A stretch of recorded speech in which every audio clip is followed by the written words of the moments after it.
So we're going to go ahead and get started. Um, my name is Darby McWaters. I am the Digital Marketing and Communications Coordinator at the San Diego Regional Chamber of Commerce, and I'm going to be moderating the Be Well San Diego series sponsored by Kaiser Permanente. So August is National Wellness Month, making it the perfect time for Be Well, which is our 4-week wellness program designed to boost your overall well-being while giving you actionable steps to take in your everyday life. So Be Well is made with your busy schedule in mind and will be held once a week on Wellness Wednesdays from 12 to 1. And if you join every webinar, you'll get entered to win one of three $100 gift cards to Dick's Sporting Goods. So make sure that you join all 4 of the webinars. So during this webinar, please note that the cameras and mics will be off, but we do encourage participation through the Q&A box at the bottom of your screen. So feel free to drop your questions in that box and we'll have a Q&A session at the end of the presentation. Any questions put into the chat won't be seen, so just make sure that they are in that designated Q&A box. But without further ado, we're going to go ahead and kick off week 1. This week is going to be Eat Well, where we're going to cut through kind of the nutrition noise you see on social media and return a little bit to the basics of nourishing your body kind of from the inside out. So we're going to explore how to support your gut health as the foundation of overall wellness, and then discover kind of easy nutrient additions that feed your microbiome, and also finding simple swaps for foods that promote a healthy gut. Here with us today is Kimberly Fogelstrom. She's a registered dietitian and a lifestyle educator at Kaiser Permanente's Positive Choice Integrative Wellness Center. Kimberly has over 10 years of experience in the nutrition field and a wealth of knowledge on all things wellness. Thank you so much for joining us today, Kimberly. I will let you take it away.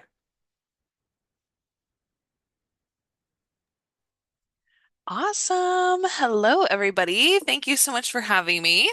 I'm going to go ahead and pull up my slides here. But I am super excited to be here with you guys chatting about nutrition for a healthy gut and body. And we'll get into it, but basically the gut is a powerhouse for us, super influential when it comes to all things health, preventing disease and illness, all kinds of stuff. So we're going to get into a little bit of the science behind that, but ultimately spend some time focusing on things we should avoid to optimize our gut health, as well as things that we need to incorporate more of to make sure that our gut is a nice, healthy, happy place to be. Um, Now, when I'm talking about the gut, specifically what we're focusing on here is what's called the microbiome. Okay. So your body basically is host to trillions of bacteria, viruses, fungi, things like that. It's a very complex community of this bacteria that inhibit our GI tract. Okay. And so our GI tract technically is our esophagus, our stomach, our intestines, right? All the way to our colon. But specifically, the microbiome resides mostly in our large intestine. And it is estimated actually that we have anywhere from 2 to 7 pounds of these microbes that do live in our gut, that live primarily in that large intestines. And so that's about the size of a brain or a liver, just for reference.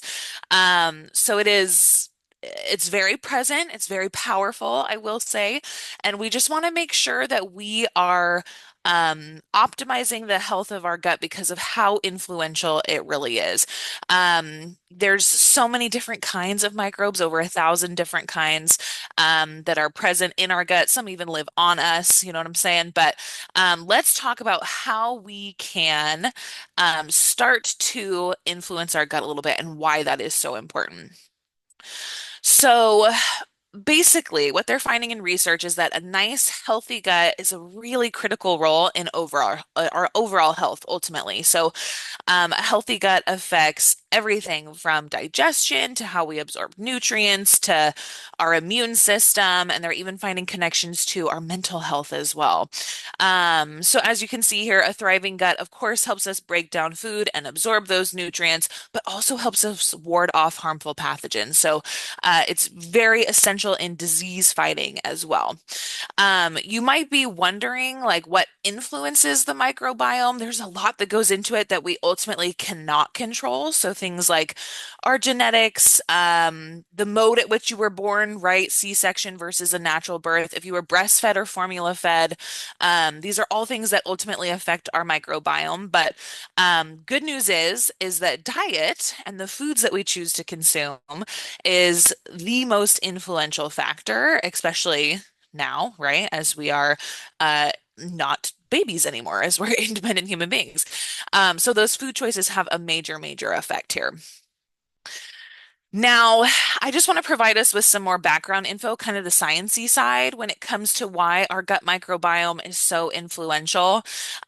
Basically, when we feed our microbiome appropriately, the bacteria present there digests the good food that we feed it and releases what's called short chain fatty acids. Okay. The most important of which is actually called butyrate. Okay. The reason why butyrate is so important is because it is the main source of energy for a lot of the cells in our GI tract, largely our colon cells. Okay.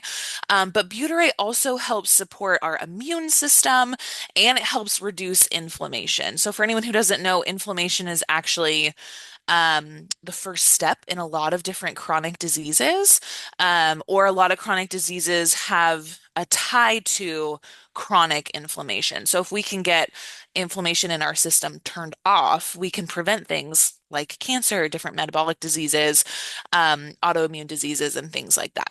Okay. Um, Now, the gut microbiome does secrete like signaling molecules through its release of these short chain fatty acids. Again, largely the most important would be that butyrate. So, butyrate specifically talks to our beta cells. Our beta cells are in our pancreas. Their main function is to produce and release insulin. Okay. So what butyrate does here is it really helps improve the function of these cells. It enhances like the insulin that we secrete, but it also protects our beta cells from any dysfunction that we would get with like inflammation, type 2 diabetes, something like that. Okay.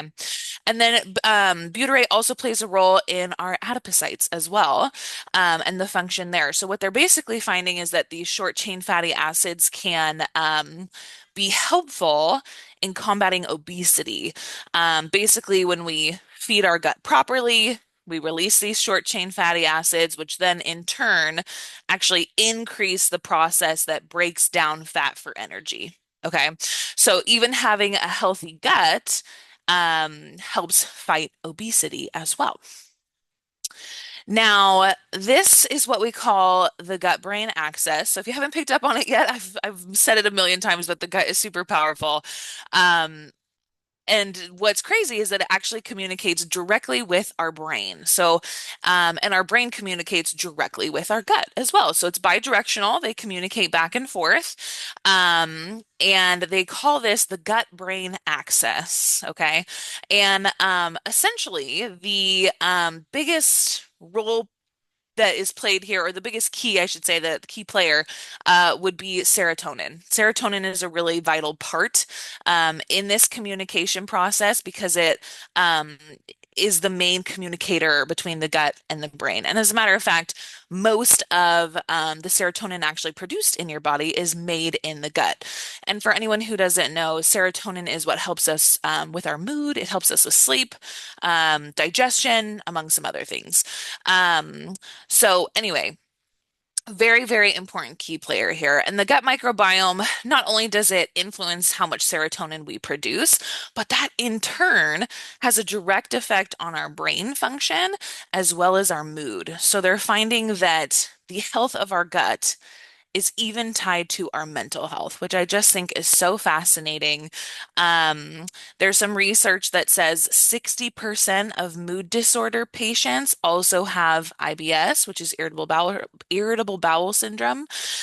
So it just goes to show how influential that gut really is over all aspects of our body. The fact that it ties even into our mental health is so fascinating. Um, So, this is kind of just a little bit more into that for us. So, our microbiome does impact our mood as well as our emotions. So, how it does that, our gut produces specific neurotransmitters, things like serotonin, which is that happy hormone, but also what's abbreviated GABA, which is gamma aminobutyric acid. And those play really critical roles in regulating our mood and emotions, but also stress. Okay, so stress plays a really big role.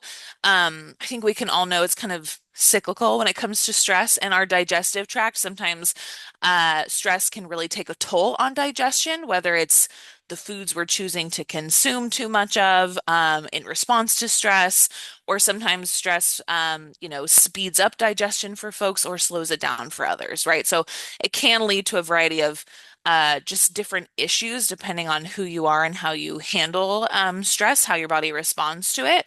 But that in turn too, digestive problems can also stress us out and make us unhappy, right? So that's where we kind of get into the cyclicalness there, if that's even a real word.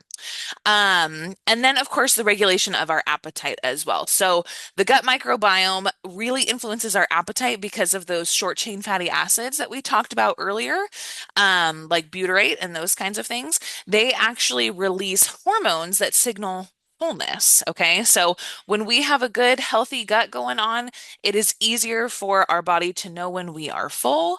It ultimately reduces our appetite and it slows down digestion. So ultimately, we're fuller for longer as well. So a lot of benefits tied there to our appetite. And then, believe it or not, our sleeping and our dreams as well. So, the diversity of our microbiome, which we'll get into, but diversity is really important when it comes to the types of bacteria that we have present there. Having a diverse microbiome is positively correlated with sleep efficiency and with dreams. So ultimately, a healthy gut can help you sleep better and dream more. Okay.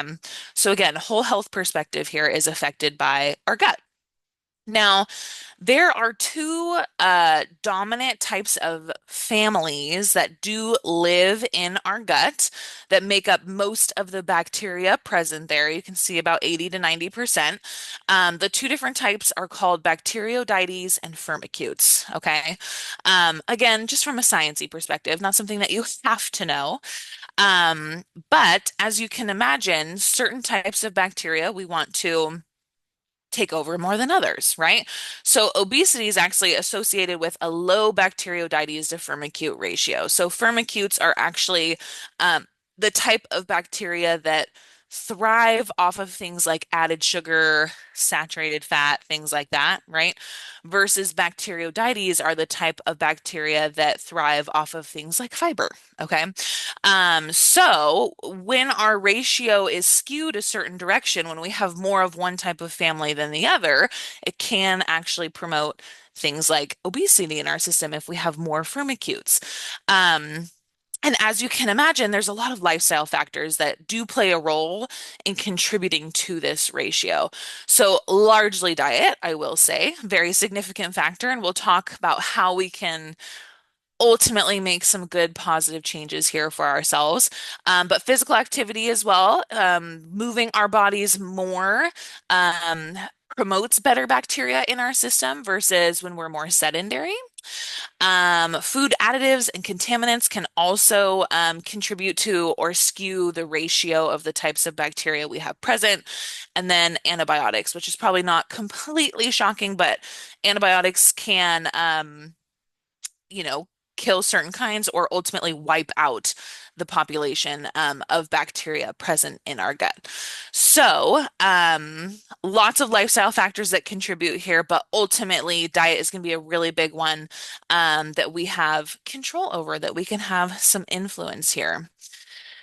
And I will say diversity here is really, really important. And this is kind of twofold. So, diversity in the form of the bacteria that are present in our gut is really important. Okay. It's super, super key here. If we do not have a lot of diversity, there's specific kind of microbes that can take over, and that can result in inflammation, which inflammation of our gut, like we've mentioned, can lead to alternations in our mood, our anxiety levels, but can also lead to um, having a root in different chronic disease, metabolic diseases, diabetes, obesity, things like that. Um, so we want diversity in terms of like the different microbes that we have present in our gut. It says there on the slide that a low microbiome diversity is a shared characteristic in obese and diabetic individuals. But I will say we also want diversity in terms of our diet too. So the standard American diet right now is very, very processed, right? 75% of our foods contain wheat or corn or soy. Okay. So we're getting in a lot of those three things, right? In addition to that, if you eat animal products, animals raised for commercial food are primarily fed corn and soy as well. And the reason why that's important to know is because we eat what the animal eats. So ultimately, it changes the nutrient composition then of which we are consuming if you are having animal products. So, yes, we want diversity in our microbiome, but we also want diversity in terms of the foods that we eat as well. So we're going to get into some things that can harm our gut, so things that we ultimately want to start limiting. And then we'll spend a good chunk of time talking about things that we want to incorporate even more of to ideally start energizing our gut appropriately, but also populating it with the right kinds of bacteria.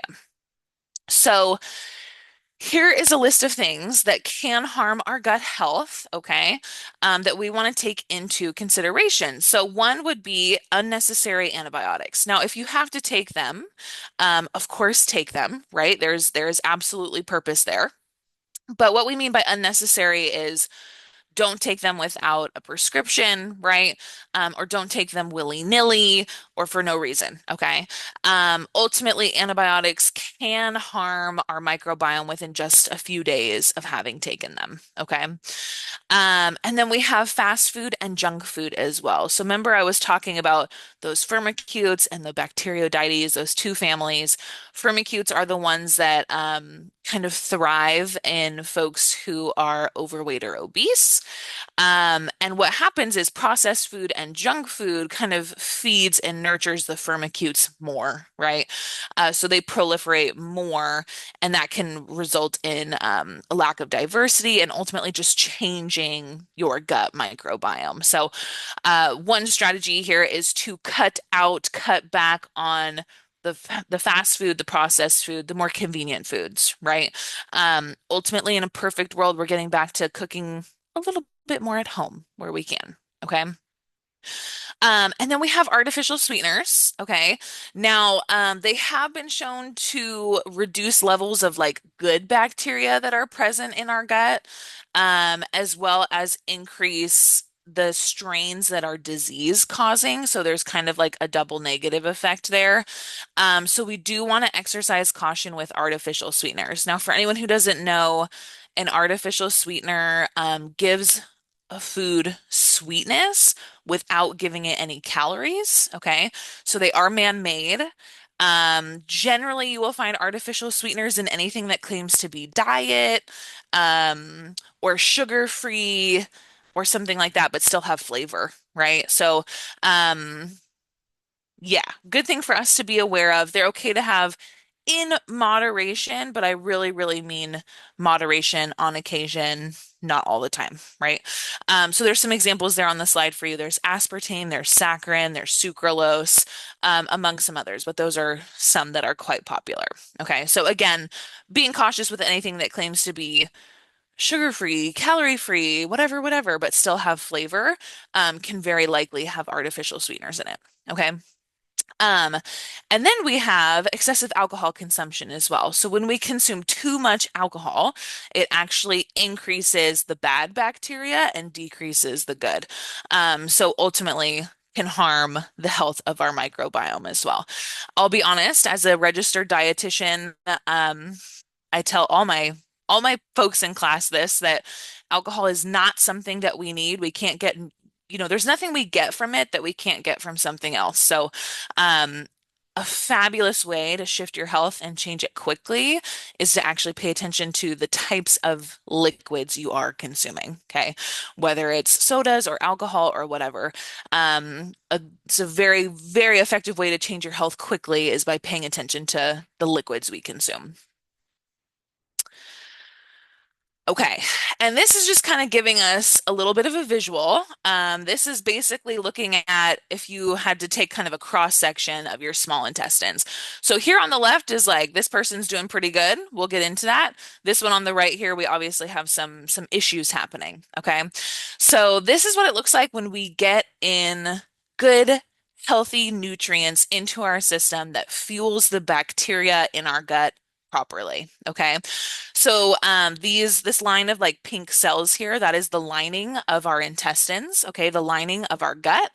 And you'll notice it is one cell layer thick. So the lining of our gut is incredibly delicate, okay? And it is also long. We have a long GI tract, and these cells like to replicate every 4 to 7 days. So they need energy in order to do that so they don't start to die, so to speak. Okay. So as you can see here, we got some good bacteria floating around on the inside of our gut. When the bacteria is fed properly, the spoiler alert is that it comes from fiber. Um, the bacteria here releases energy, which allows these cells to stay new, to replicate, to be healthy. But in addition to that, when the bacteria is actually fed fiber, it's able to produce a mucus layer, which prevents them from even touching the lining of our gut. It makes the lining of our gut more strong, less permeable, so less things are leaking out of the gut than what should be. Okay. So, kind of a whole cascade of benefits here, but this is someone who has some normal emotions. We got some immune tolerance. We have normal gut bacteria. The barriers are intact. Our gut is thriving and happy. Okay. Now, when we do not get in enough fiber, what we're looking at is more like this, okay? So you can see the bacteria here are completely different in terms of how they look. There's some that don't look quite as beneficial for us from an artsy perspective. Um, but there's no mucus layer being produced, right? Because when we don't get in fiber, our bacteria can't make that mucus layer, that protective layer. So things can actually leak out of our gut and into our bloodstream, okay? More than what should be. A little bit of leakage is normal, but a lot is not good for us, right? So when we're not getting in enough fiber, our gut can start to look like this. More things can be leaking out than what should be, and there can just be a cascade of problems that come from this. Ultimately, we can get depression and anxiety. Our immune system does start to activate because we're starting to try to fight inflammation and all kinds of things. Dysbiosis, so things are not balanced as they should be. And then, of course, like I mentioned, there's that barrier dysfunction. There's no protective barrier keeping things where they should be. Okay. And if I'm scaring you with any of this, I do apologize, but the good news is we have a really influential factor, a really big ability to actually change and improve the health of our gut. And research actually shows us that not only can we improve it, but we can repair a lot of the damage that we might have done to our gut. So it's not necessarily just about things to avoid, which I gave us a list of some things that we want to be cautious with for sure, right? But it's not just about that. We need to make sure that we are starting to put the right things into our gut, and giving it that piece of the puzzle that it really needs. So that's what we're going to get into here is how we can improve our gut health. So I will start with, I think this is a really handy dandy. This is just like a little day eating example, if anyone likes that. Sometimes a tangible example can be really helpful. But a key factor here, before I get into specific foods, is actually the timing of our meals. So yes, we want high quality foods, but we do want to eat them at regular intervals. Excuse me. Intervals do help optimize your gut health. Your body thrives on regularity and consistency. Okay. So the timing of your food intake and the regularity of your meals, as well as those intervals between meals, become really, really important. And they actually really influence the bacteria that live in our gut. Um, so at Positive Choice, we typically recommend eating about every 4 hours. Okay. That doesn't necessarily have to mean a big meal every 4 hours. You can have snacks and things in there as well. There's one built into this eating day example here. But ultimately, your gut does follow circadian rhythms based on or affected by your meal timing. And if you eat irregularly, meaning you don't have a consistent like breakfast, lunch, or dinner time. Maybe you go 6 to 8 hours in between your meals, right? To the point where you're starving and your blood sugars have dropped. Um, Things like that. That irregular eating can really, really disrupt the microbial balance that we have present in our gut. So we want to eat more consistently in order to promote that diversity and promote good metabolic health for ourselves. Okay. So one thing to think about is getting some consistency into your routine, trying to, on a day-to-day basis, eat about every 4 hours, but have breakfast, lunch, and dinner at similar times, right? Across the days of your week. Okay, our body really does love that consistency piece, that kind of rhythm piece. Now, in addition to that, though, there are two specific types of foods that you can incorporate more of to start improving your gut function, improving your gut microbiome, and ultimately start preventing risk of chronic disease development. Okay. So we have prebiotics, which the spoiler alert there is that that's fiber-rich foods. And then we have probiotics as well, which are our fermented foods. So we're going to get into each of these a little bit more specifically here. Now, prebiotics, like I mentioned, are just high fiber foods, okay? Our fiber is only found in plant-based sources, okay? So you can see the sources there: beans, lentils, peas, whole grains, vegetables, and fruits, okay? The reason why prebiotics are so important when it comes to gut health is because they feed the bacteria present in our gut. They are the gut's primary fuel source, okay? So we absolutely need them. They help give our gut energy, and things that they need to thrive and ultimately start producing the short chain fatty acids and all that stuff that we need that leads to a whole cascade of benefits for us. Okay. So bacteria thrives on fiber, super, super important. Um, I will tell you that whole food is absolutely better than supplementation. Okay, that's a common question, is if folks can take a fiber supplement. Your body recognizes and utilizes whole food sources better than it does supplementation. Eating fiber also has the benefit of keeping you full for longer versus taking a supplement does not.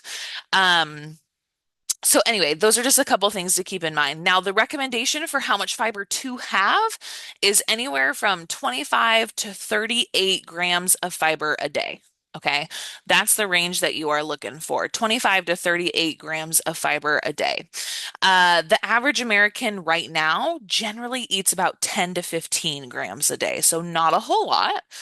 Um, I would encourage you, if you know that you fall kind of on the lower end of that spectrum, if you know you're not getting in, 25 to 38, you're getting in something lower, please don't run out today or tomorrow and try to start eating 25 to 38 grams of fiber a day, because you will be uncomfortable. Uh, and you just won't be having a good time. You know what I'm saying? So when you increase your fiber intake, do it slowly. Okay, do it gradually over time. And as you increase your fiber, you have to increase your hydration as well. So make sure that you are hydrating well, getting in plenty of water as you increase your fiber intake, simply because fiber moves through our system sort of like a dry sponge. It needs fluids to continue pushing it through. So as you increase fiber, increase your hydration as well. Okay. And again, beans are a fabulous source, lentils, peas, all the goodies there. When it comes to fruits or vegetables, they are also a great source. I would just tell you eat the skin or the peel where appropriate, right? Like on your potatoes or on your apples or things like that. Where it is edible, make sure you eat it because there's even more fiber present in the outside peel of a lot of our produce. So try to consume the skins where they are edible. Okay. Now, fiber has a whole host of benefits beyond the fact that it actually nourishes and energizes our gut and makes it a happy place to be. But some more benefits here. Actually, when you eat enough fiber, it decreases the amount of sugar that's released into our bloodstream. And what that does is it increases the efficiency of insulin. So we are better able to regulate our blood sugar levels. Okay. So for anyone who's worried about their blood sugar in any capacity, their A1C, anything, having more fiber is really, really beneficial from that perspective. Okay. Um, then, like I keep mentioning, the good bacteria in our gut actually thrive on fiber. And when they consume fiber, they actually release short chain fatty acids like butyrate, like we talked about, which stimulates the release of what's called GLP-1, which is a hormone that increases satiety. So basically, it travels to your brain, tells your brain that you are full, so it decreases your hunger. Okay, which is just kind of cool. So, fiber keeps you fuller for longer. Um, it also helps increase what we call transit time. Sorry, I have two screens, so my thing's moving all over. What we call transit time, which is basically how quickly food moves through us from when we eat it to when it leaves our body. Okay. And we want transit time to be fast. Because if it's not, things will just sit inside of us and rot, and that can ultimately lead to things like colon cancer and stuff like that. Okay. So when we eat enough fiber, we increase how quickly food moves through our system, right? Helps push that waste along through our intestines. Okay. And then as you increase your fiber intake as well, it actually increases the good bacteria that are present in our gut. They really do thrive off of fiber. So the more the merrier here. Now, this is just a little bit of an example, the difference that research has found between plant-based diets and animal-based diets and the bacterial difference, the composition that is different in folks' microbiomes. Okay. So you can see folks who have more plant-based diets, we actually have increased bacteroidetes, which is the good bacteria that thrives off of fiber versus animal-based diets, we have increased firmicutes, which are the ones that thrive off of things like junk food and sugar, right? Plant-based diets have less inflammatory molecules, whereas animal-based diets have more. There's also more good bacteria, more short chain fatty acids when it comes to eating plant-based versus less beneficial bacteria and less short chain fatty acids when it comes to our animal-based diets.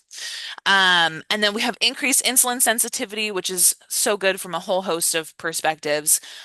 When we eat more plants versus when we eat more animal-based products, we actually have increased insulin resistance, which means basically our body's cells don't respond to insulin as effectively. Okay. So, first takeaway here, yay, fiber. Let's have more of it. Okay. Second piece is going to be the probiotics. Okay. So, probiotics are the way that they are different is that the fiber slash prebiotics give the bacteria in our gut energy to survive, thrive, do what they're supposed to do. Probiotics, on the other hand, actually contain live strains of the bacteria that help grow our microbiome. Okay, so they actually survive the acidic environment of our stomach and they colonize in our GI tract, help add to the diversity there, the balance there, all that good stuff. So this is largely fermented foods. I'll give us a list, some examples that we want to incorporate. But a very common question is about probiotic supplements, because I'll be honest, there's not like a plethora of fermented foods that are probiotic sources for us. Um, but I will say, when you're picking a probiotic food source, do try to go for active live cultures. You want perishable ingredients. You want organic, ideally, because they're not heat treated after they're fermented. So they have even more of that good bacteria present. So just a couple of things to keep in mind. But when it comes to supplementation, the jury's kind of still out here, I will say. Now, if your doctor prescribes you one, I always say listen to your doctor because they see what you got going on and all that good stuff. But it is hard to know exactly which products work and what work best because supplements are just kind of a weird gray area where they're not regulated. There's unclear labels, right? Things like that. So more research is needed just to confirm the safety and the benefits there. But some people do choose to go the supplement route because, again, there's not a whole lot of food sources present that are probiotics for us. But I'll show you a list of some that are, okay? So again, these fermented foods, these probiotics do greatly improve the diversity of our gut microbiome so they can increase that good bacteria there. What that does for us is it reduces the risk of cardiovascular disease, helps us with fighting weight gain, helps fight things like inflammatory bowel disease, certain kinds of cancers, and type 2 diabetes as well. Okay. So reduces our risk for a lot of different chronic diseases or health complications. Okay. So here are those examples of those fermented foods. Okay. On the plant-based side of things, we have kimchi, kombucha, we've got tempeh and sauerkraut, fermented vegetables, and miso paste. Okay.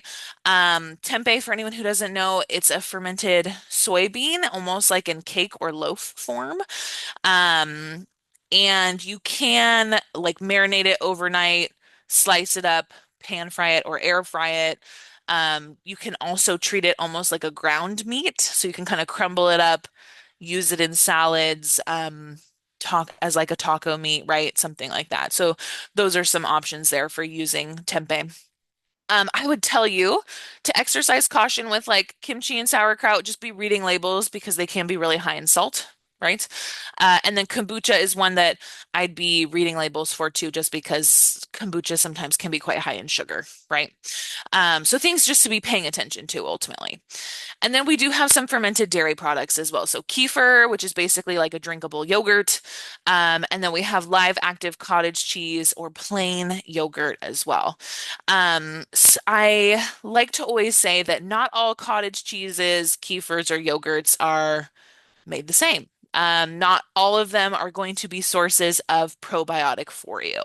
So essentially, if it's not shouting at you on the front of the label that it is a source of probiotic, what we encourage you to do is flip that label over and look at the ingredients list. Okay. Now, often from a marketing perspective, they want to tell you when it's a source of probiotics. So often underneath the ingredients list, you should see something like contains live active cultures, and then it lists the names of what's in there.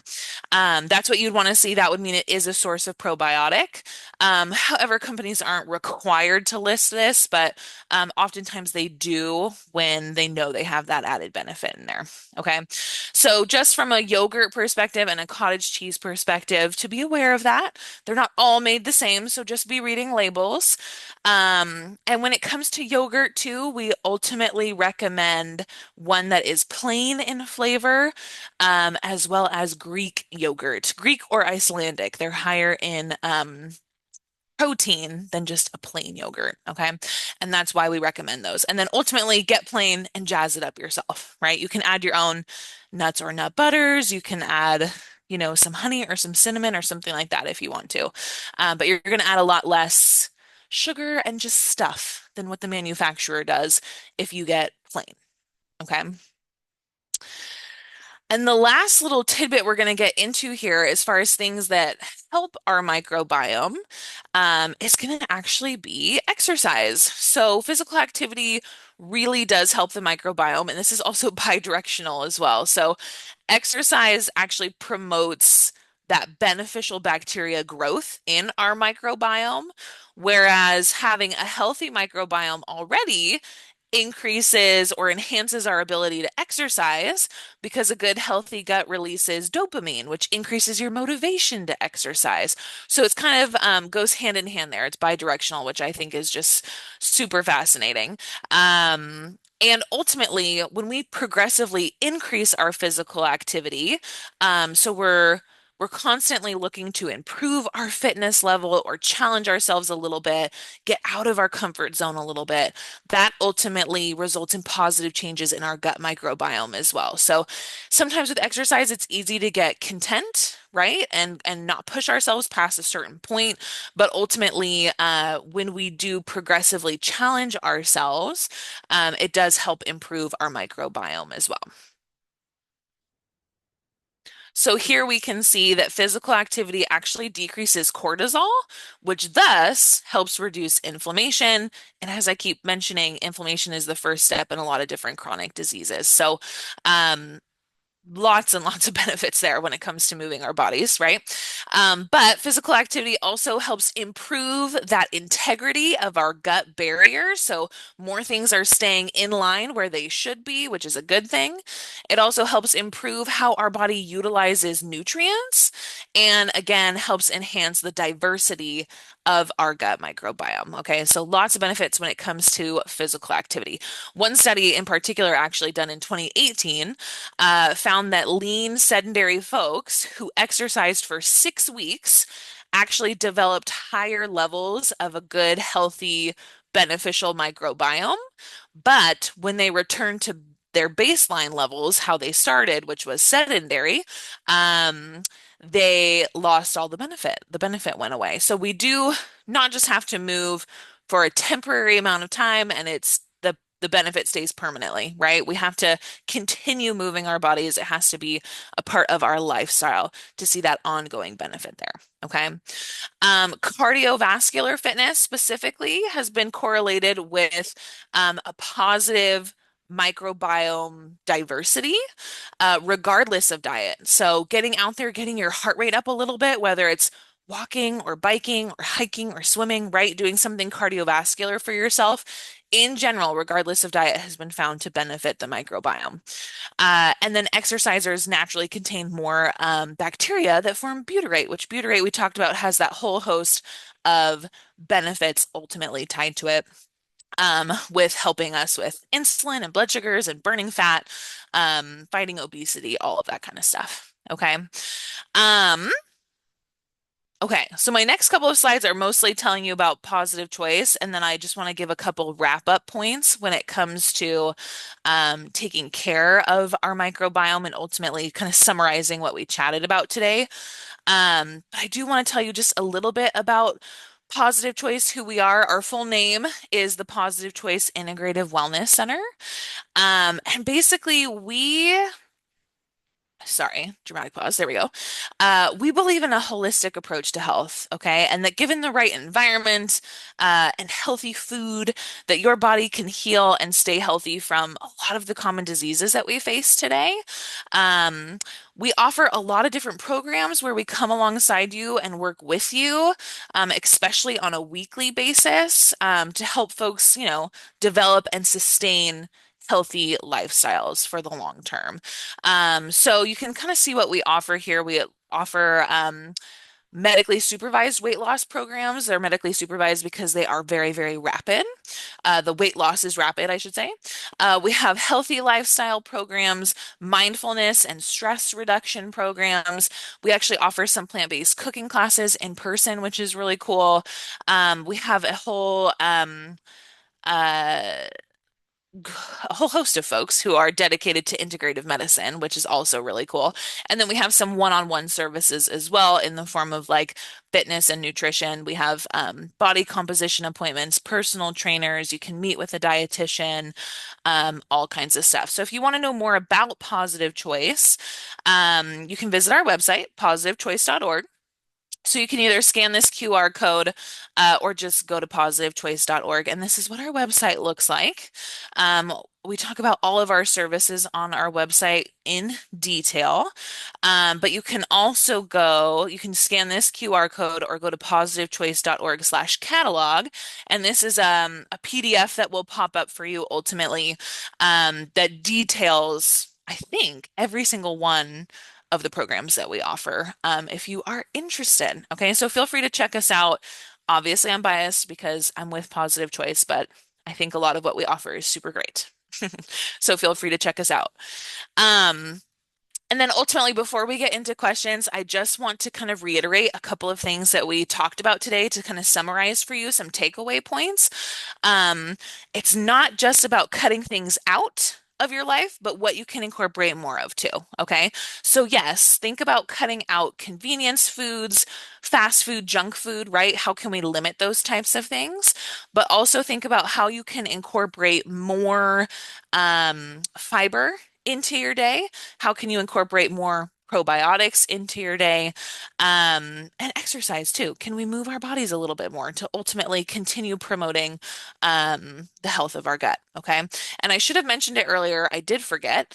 But we do not have to drown ourselves in probiotics to see benefit there. They've actually seen benefit in just having a couple of tablespoons of probiotic a day. Okay. So maybe you add Greek yogurt to a smoothie or something like that, right? Thinking of ways to be creative if you're not loving the foods on that list. Maybe you have a little sauerkraut or kimchi with dinner. But it does not take much to see benefit. Our diet is very powerful, very influential. So taking baby steps in the right direction will have a positive impact for you. Okay, awesome. Well, thank you guys. Awesome. Thank you Hey, so much. That was of awesome. course. Good. Yay. Cool. So let's turn it over to some questions then. Yeah. So the first one's going to be, how does dairy affect gut inflammation? I feel like this is one of those issues you hear both sides all the time. Stay away from dairy versus eat dairy. It's a great source of protein and good fats, and it can be confusing. That's so true. Poor dairy. I know. Dairy's been like berated and praised and back again, right? Absolutely one of those things. So I would tell you, um, in a perfect world, yes, we'd be getting in more plants, absolutely. But if dairy is something that you enjoy, I recommend plain dairy. Usually where dairy gets a bad rep is because we have whole fat dairy or dairy that has like a lot of added sugars or things like that paired with it too. So get plain. Usually I recommend more of like a low fat type of dairy as well. And if it doesn't work for everybody though. So some people are sensitive to dairy. You don't have to have it to have it be a part of a healthy lifestyle either. You know what I mean? So you do kind of have to weigh um how your body responds to it, I will say. But you can incorporate it into a healthy lifestyle. Yes. If you don't have anything specifically anti-dairy in your system, it should not be inflammatory so long as you are getting plain, lower fat, right? Those kinds of things. So good question. So, okay, the next one is, does an alcoholic kombucha cancel out any of the positive cultures? Ooh, that is a good question. I would tell you yes. It would cancel out the benefit ultimately of you know, the benefit of consuming said cultures. Yeah. So, I know I'm kind of not the funnest with that type of news, but yeah, not better for us to just have non-alcoholic kombucha. Yeah. So, this is another one about probiotics. So when looking for probiotics, are higher CFUs what you should look for, or is it more of a quality over quantity? Ooh, that's a good question. Um, yes, you can look for the higher CFUs, but I would tell you if you had to pick between that or um like one that is sourced from food, that's what I would tell you to get. So when you're getting a probiotic supplement, look for one that is sourced from food specifically. Regardless of what those CFUs are, that's going to be better, yes, because that would be quality over quantity. But yes, it's okay to have a higher CFU count as well. Cool. And then this is kind of a two-part. Okay. Our bodies slash gut liking a regular rhythm to eating. So how does intermittent fasting impact this? Is it something to avoid, or should someone be strategic about using sleep as the main fasting part and then eating breakfast at the same time each day? I like that question. That's good because intermittent fasting, you're totally right, is super trendy. It's kind of all over the place currently. Um, That's where we get into trouble with intermittent fasting is typically people make their eating window late in the day. So they're breaking their fast later on in the day, and sometimes there's that lack of consistency piece. So it's not necessarily something that you need to avoid if someone enjoys it. I don't recommend fasting for very long, you know. I think there's not a lot of benefits seen more than 12 hours on, 12 hours off type of thing, or you can do like a 10-14. But we don't really need to fast like some people, do 20 hours off and 4 hours on, something like that. We don't need to go that intense. Um, but ultimately, yes, you would want the main fasting part to be while you are sleeping, right? And ideally, yes, breaking your fast at the same time each day with breakfast.